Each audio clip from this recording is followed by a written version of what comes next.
Right, let's go ahead and get started with a little SmackDown. So we got going. Oh, yep, Cody. Ready for it. Let's check it out. So, it's always Cody. Always Cody. Never his fault. This guy never books a main event. Not one time. It's no different than us. Yeah. Barely write these shows. Right? You can fight Cody Rhodes in the main event tonight. Drew McIntyre, you are suspended. You called it, Cody. You know what? Well, I mean, Cody Rhodes. I said it. Fuck him.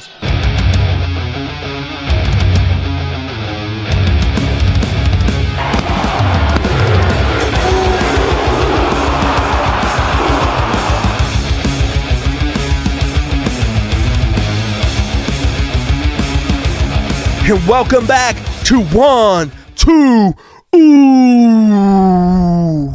your weekly dose of wrestling mayhem, backstage secrets, and storytelling deep dives. We've got a wild show for you this week.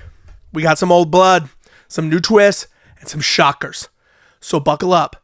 But before we jump into it, smash that like button, hit that subscribe if you haven't yet, and ring that bell so you don't miss any of the chaos.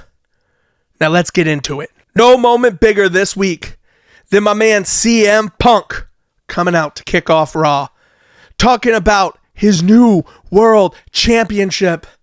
No Seth Rollins in his way this time, and he plans to be a fighting champion. He's going to take on anyone.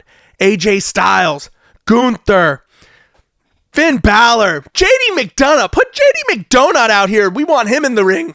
He will get a title shot because I think he's earned it, and I'm going to give it to him. He names off all of these superstars. Left some questionable ones off. No mention of Penta.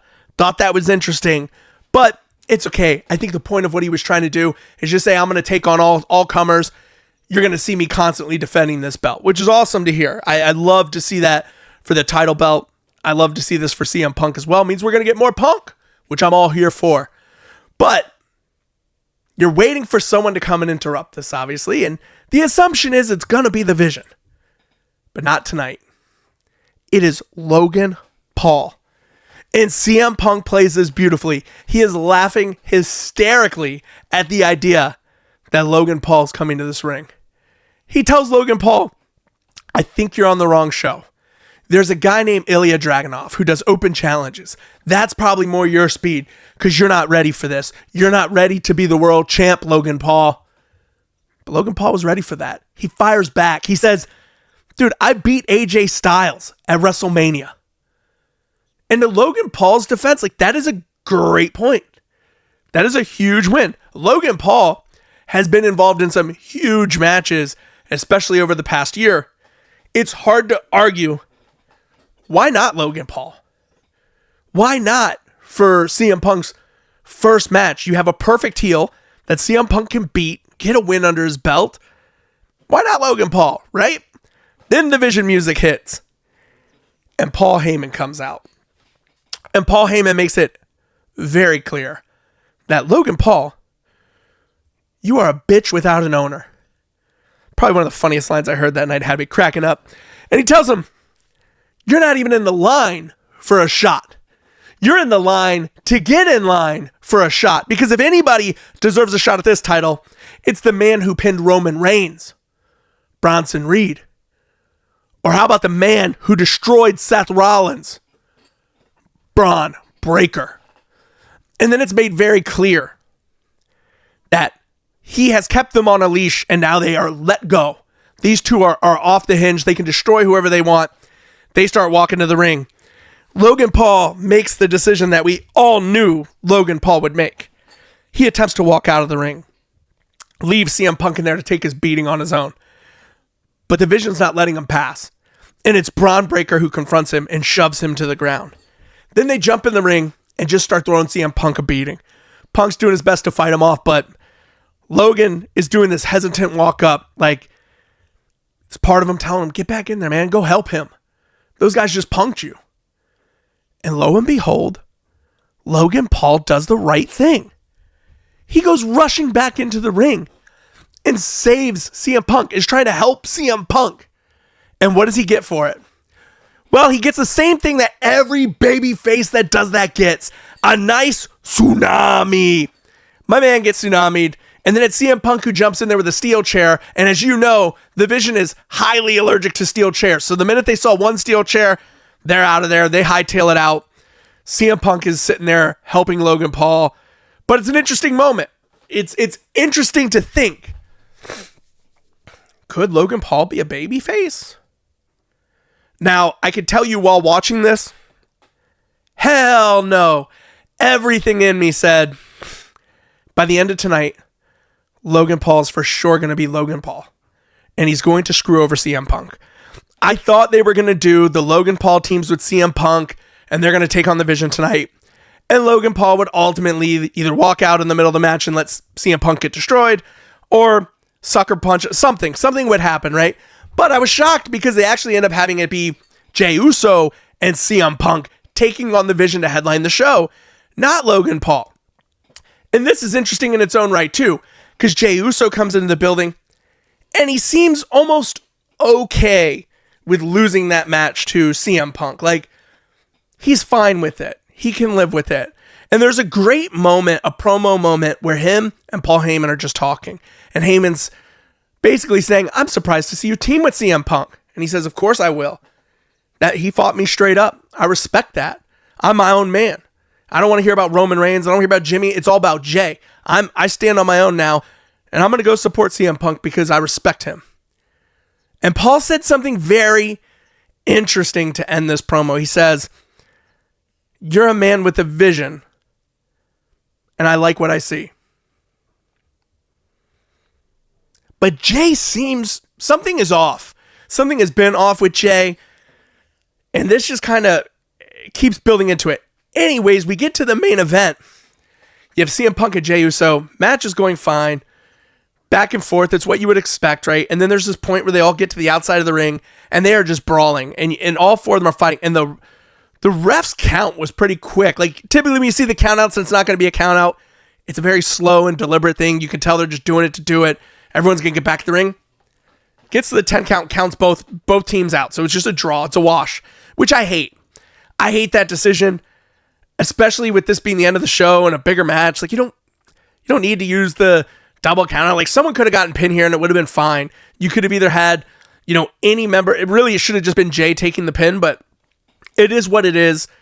And I'm okay with that part. But the interesting part now comes as the Vision gets control of this brawl. They start to tee off on Jey Uso. And CM Punk gets a chair and gets in the ring. But this time, the Vision realizes, well, why don't we just grab chairs? So now Bronson Reed and Braun Breaker grab chairs. They're getting in the ring. It's CM Punk with a chair versus the Vision with a chair. And who comes out? Logan Paul. And he jumps right next to CM Punk. And he slides the brass knuckles on. And he's ready to go. And right when they're about to brawl out, he knocks out CM Punk. And then Paul Heyman is holding back Bronson Reed and Braun Breaker. And he says, if he hits me, kill him. And Paul takes off the knucks and gives them to Heyman. So this brings up this interesting question. Is Logan Paul now a member of the Vision? I don't think so. What I saw happen in that ring, one, I don't know how CM Punk or anyone else didn't see that coming. But there's no doubt in my mind, the minute there's no world that Logan Paul is going to be a babyface. It just doesn't work. The world hates him. Let him be hated. He's good at it. He's arrogant. He's everything you want in a heel. Keep him heel. It's not going to work switching him babyface no matter what. But even the hint here, where Logan switches babyface and then heel again in the same episode. Whatever. It's fine. I understand. We need to get to the WarGames match, and that's what I think this is all about. I think we need a reason to put Logan Paul on this team. Here's our reason. He wants a shot at the world title. He wants to be in the big picture. But in the current moment, The two guys gunning after the belt. He can't stop them. He can't get in the way of it. He's not going to be able to beat them. So I'll join them and I'll align with them for now until there's an opportunity for me to jump over or jump ahead of one of them or jump ship. And it's who Logan Paul is. He's an opportunist. So I thought this played out perfectly, and I think it makes sense to start getting us into that WarGames conversation. And it creates an alliance on one side that's going to force a response from the other side, and CM Punk will start now building his army. The question becomes for me, from a WarGames perspective, is I think we're going 4-man on this.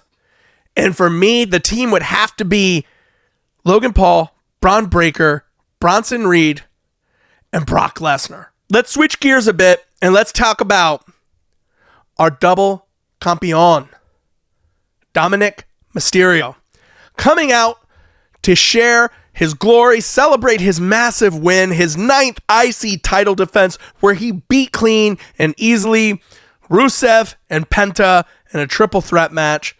Again, obvious he was going to win this match. Dom is just that good. He's so dominant.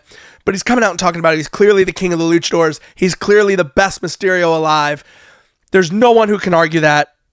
And boom, that deadbeat jealous dad of his heads to the ring. Rey Mysterio is back.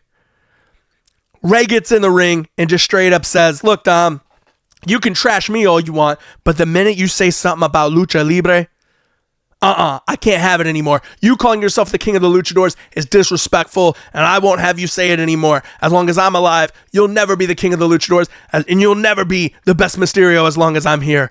Then he starts listing all these great Lucha wrestlers, and he names Eddie Guerrero and Dom. This is what makes him the man. This is why he will one day be the world champion. Without any hesitation, just jumps on the mic and says, keep my father's name out your mouth. Dude, this guy is so over. And it was clear in this segment, because this was fantastic. The crowd was booing Rey Mysterio and cheering Dom at parts of this. It is insane. But, as fun as this was, and the segment really carried on the same until they both left the ring, I thought something was very telling in this moment. Rey continued to highlight, you will not be the best Mysterio around as long as I'm around. And he kept saying, as long as I'm around. That, to me, is the signal that we are moving to the end of Rey's career and that Dom is going to be the one to end it. We have to be getting that glorious hair versus career match. Hair versus mask. Let's make it happen. Next up, we move to another heel legend. Becky Lynch showed up on the show. She basically said, Maxine Dupree, welcome to the mainstream, called out the corrupt referees, and even talked about how she's been at home with her injured hot husband. Becky, in a very short period of time on this show, just does so much, man. I know a lot of people hate this current Becky Lynch character, and to that I say, I don't know what the hell's wrong with you. Becky Lynch right now is phenomenal, and she's bringing it. Her promos are amazing. Her storytelling's amazing, and her in-ring work is arguably, she's one of the best. So, I don't know how people don't enjoy this right now, because I'm loving it. I'm loving every moment of it, and she does so much in such a small amount of time. And I thought what was so interesting is that she exits this ring, has that little run-in with the Kabuki Warriors. It made me think, damn, that's going to be part of the WarGames team. Is it going to be Becky and the Kabuki Warriors and somebody else taking on, a babyface team on the other side? You could do Alexa and Charlotte could be involved in there. You could make this the 5v5 match if you wanted to. Add Lash Legend and Nia Jax. You could go all out here. It could be really, really interesting and really good. But I do think Becky and the Kabuki Warriors are going to be a part of it. I could see AJ Lee possibly being a part of it. But damn, my girl went missing after WrestlePalooza. Can't say I blame her. If I was on that card, I'd disappear too. All right, we're going to jump over to NXT. Honestly, not a whole lot happened on the show, but there was one moment that I thought was just beyond fantastic. And it had to be, of course, Chelsea Green and Ethan Page coming to celebrate their winning of the mixed gender tag titles from AAA. They had a massive cake. They were celebrating. It was going to be wonderful. And of course, they were about to say somebody's name. because they thought he would be inside the cake. They were both prepared to attack whoever popped out of the cake. You have Ethan saying, you say the name. Chelsea holding the mic there, passing it over to the Secret Service, Alba Fire, and saying, no, you say it, you say it. She says Joe Hendry. The music hits. The cake doesn't open. Joe Hendry comes from the back.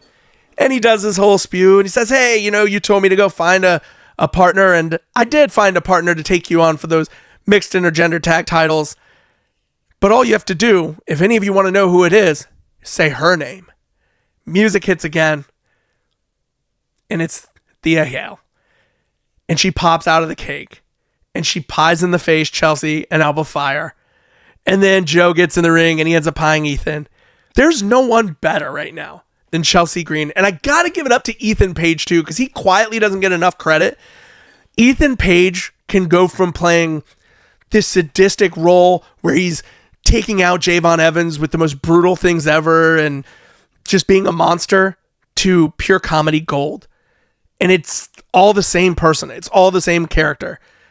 So talented. And right now I love him and Chelsea together. But it was so funny. They go to the back. They're covered in this pie. We're getting the match of Thea and Joe Hendry taking on Chelsea Green and Ethan Page. It's going to be awesome. I'm excited for it. They go to the back, though. Chelsea Green covered in it. And she goes to the camera and says, I've never been creamed on this hard. I was dying laughing. She catches herself with, wait, hold on. And Ethan Page jumps in and keeps it going. But this is just too funny. And in the world of silly wrestling, man, that's really what I'm here for. I'm here to be entertained. And damn it, you could think it's stupid. You could tell me it's the dumbest part of the show. It made me laugh for a couple minutes. And in today's world, that's all I want. That's all I want from my wrestling. I want to be entertained just for a few minutes. All right, we're going to jump over to WWE SmackDown.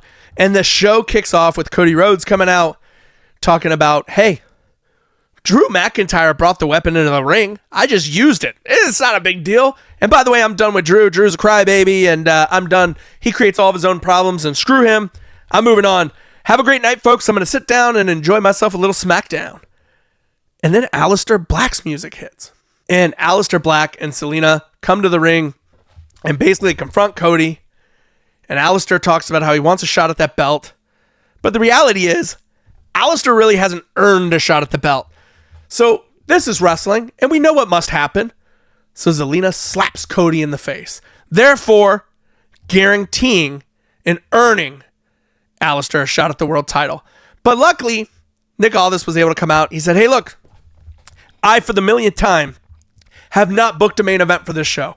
And I got to say, I don't know why my man has not been fired. The amount of times he has not booked a main event, and luckily something happens right at the start of the show that gives him a perfect main event for the show, is unreal. But give him credit. He's batting 1,000, because here's another one. He books Aleister Black and Cody Rhodes in the main event of SmackDown for the world title. We get to the match. They put on a really good show. I thought overall it was pretty good. And it turned out, and this is my issue with it, right? It turned out exactly like I thought it would. You have Aleister Black, who's been feuding with Damian Priest, so I assumed Damian Priest is going to play some part in this. He'll show up at some point. Of course, Drew McIntyre has to be involved. So Drew McIntyre comes out, and he claymores the hell out of Cody. Oh, no, I'm sorry. He claymores the hell out of the referee. Takes the ref out. He blames the referee for his loss to Cody Rhodes. At this point, chaos obviously breaks loose. Everyone's going at it. Damian Priest music hits. Damian comes out. Him and Aleister get into it, leaving Cody in the ring with Drew. And Cody just is beating on Drew. I kind of hate this piece too, because you book Drew to look stupid, and he comes out here, claymores the ref, and then takes a beating from Cody. Cody has just gone through a match with Aleister. Drew should easily be able to have the upper hand and beat him down. And Drew needs to be stronger to make him an actual threat. When they did the Bloodline stuff where he was hunting Bloodline members, he was a killer. It was hard to think of him losing. And then they let him get surprised roll up by Jey Uso.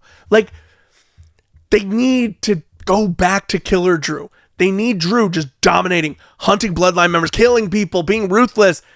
Not this guy who's just kind of whiny and then just gets beat up by a beatdown Cody, and it's just kind of silly.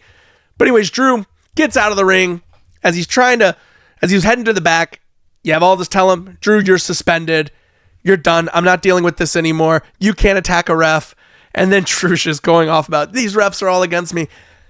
All I'm going to say is this. If this is heading where I think it's heading, Drew McIntyre has a real problem with the referees. Becky Lynch has a real problem with the referees. Are we talking mixed intergender tag team match against the refs? Maybe Hell in the Cell? That wasn't the only amazing moment on SmackDown, though.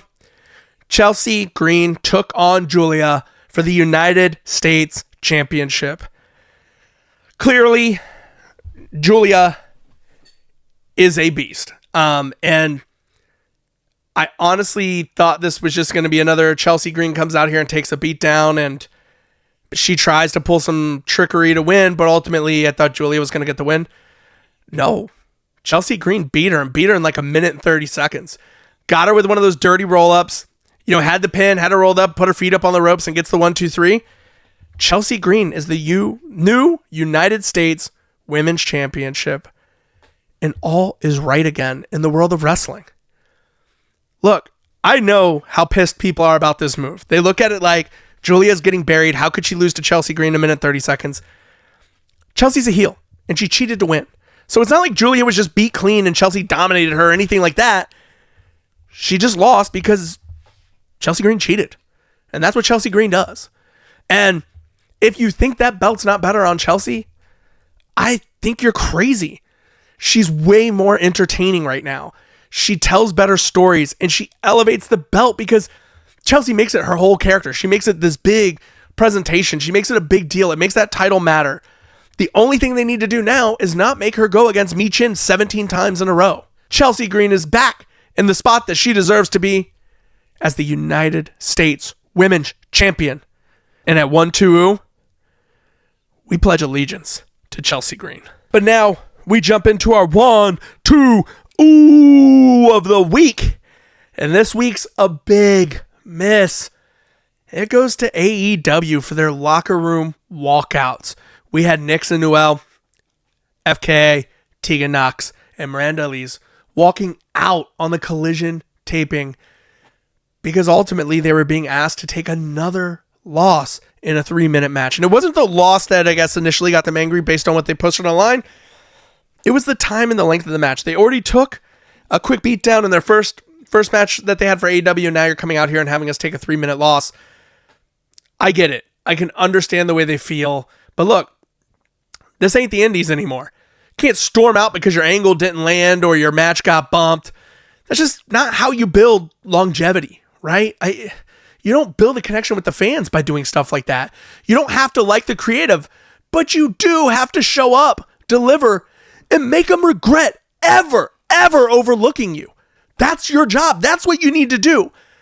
This, I don't see the gain. I just don't see what you get by just doing this because you don't even get the opportunity to go out there. And even if you only get 3 minutes, make it an amazing 3 minutes to the point that they say, man, we screwed this up. We screwed this up. That's the difference between being booked and being built. So AEW this week. All right. That wraps it up for me this week on 1-2. If you enjoyed the breakdown, make sure you hit that like, subscribe, and don't forget to drop me a comment. Who do you got entering this WarGames match? Do you think Brock Lesnar's going to be a part of it? What about John Cena? Who else you got? Also, let me know your thoughts on the new AEW national title. It's a game changer or nah? Thanks for watching. As always, I'm 8-Bit Mike. Make sure you smash that subscribe on our journey to hit 500 subscribers by the end of the year. I appreciate every one of you for listening, but when you smash that subscribe button like an RKO out of nowhere, you make sure you never miss an episode of 1-2.